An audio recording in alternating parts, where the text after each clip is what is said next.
Hello everyone, আসসালামু আলাইকুম। সবাই কেমন আছো? আশা করি সবাই ভালো আছো। আমিও আলহামদুলিল্লাহ ভালো আছি। রাত ৩টা বাজে, আমার হাজবেন্ড বলতেছে কিছু একটা করে আমাকে খাওয়াইতে পারবা? আমি বলছি কেন পারবো, কেন খাওয়াইতে হবে? তারপর সে বলতেছে কেন খাওয়াবো না, তুমি আমার বউ না? তুমি তো সবই পারো, আমার জন্য সব করতে পারবা। জানি আমি, আমার বলতে দেরি হবে, তোমার করতে দেরি হবে না। আমি বলতেছি লাভ হবে না, কিচ্ছু হবে না, আমি পারবো না। তারপর বলতেছে আমি জানি তুমি এক্ষুনি করে খাওয়াবা। যাও, তুমি আজকে খাওয়ালে কালকে তোমাকে এখানে মানে এক জায়গায় ঘুরতে নিয়ে যাবো। তারপর আমি আর কি করব বলেন? তো মনে মনে বলতেছি যে সত্যি সত্যি ও আমাকে ঘুরতে নিয়ে যাবে, তাহলে আমি একটু কষ্ট করে করে দিই। আমিও খেলাম, প্রচন্ড গরমও ছিল। তো আমি 4টা আম নিয়ে এসে ফ্রিজ থেকে আমি দেখেন একদম ছিলে তারপর রেডি করে নিলাম। বলতেছে যে তুমি আমাকে এত ভালোবাসো, আমি বলা মাত্র তুমি আম নিয়ে এসে আমাকে একদম করে দিচ্ছ। আর আমি বলতেছি খাও খাও, আর কয়দিন খাবা বলো? যখন বিদেশ চলে যাব তখন কোথায় পাবা? তো এই ব্যাপারে আমি তোমাদের সাথে পরে একদিন শেয়ার করব। তো আমি দেখেন এই যে আমগুলো সুন্দর করে একদম কিউব করে কেটে নিলাম। কেটে নিয়ে বলতেছি তুমি একটা বউ পাইছো, বুঝছো? তোমার কপালে এর থেকে ভালো বউ তোমার কপালে ছিল না। যে রাত 3টা বাজে তোমাকে জুস করে খাওয়াবে, তারপর আবার হচ্ছে কি যে আমার সকালবেলা অফিস আছে।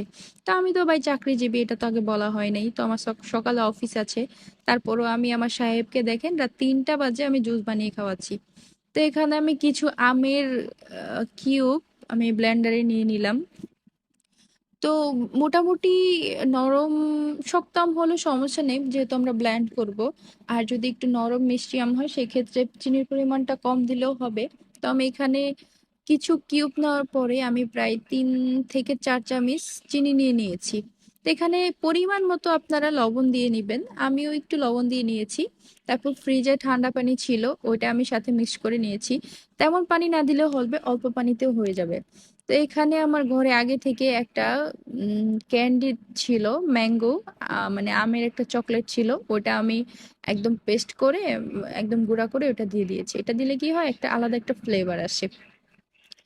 তারপর আমি এই যে দেখেন ব্লেন্ড করে নিচ্ছি সুন্দর করে, অল্প পরিমাণে পানি দিয়ে আস্তে আস্তে করে আমি ব্লেন্ড করে নিলাম। যেহেতু পাকা আম ছিল, তেমন ব্লেন্ডের প্রয়োজন হয় নাই। সামান্য একটু ব্লেন্ড করার পরে একদম মানে একদম আমার জুসটা রেডি হয়ে গিয়েছে। তো এখানে আপনারা আপনাদের পছন্দ মতো চিনি দিবেন, সামান্য পরিমাণে একটু লবণ দিতে পারেন। তারপর এই দেখেন আমারটা একদম জুস কমপ্লিট হয়ে গিয়েছে। আমার হাজবেন্ড বলতেছে যে তুমি তো সবকিছুতে এক্সপার্ট, তাই না? সময় কম লাগে, তুমি পরিশ্রম কম যায়। আমি বলতেছি হ্যাঁ, আরেকজনেরটা দেখলে ভাই সময় পরিশ্রম কমই লাগে, বাট যে করতেছে সে বুঝতেছে। তারপরে এই দেখেন আমার 2টা জুস রেডি হয়ে গেছে। তো হয়েছে কি, যখন আমি কমপ্লিট হয়েছে তখন কারেন্টটাও চলে গেছে, যার কারণে আমাদের ফিনিশিংটা এরকম আসছে। তারপর আলহামদুলিল্লাহ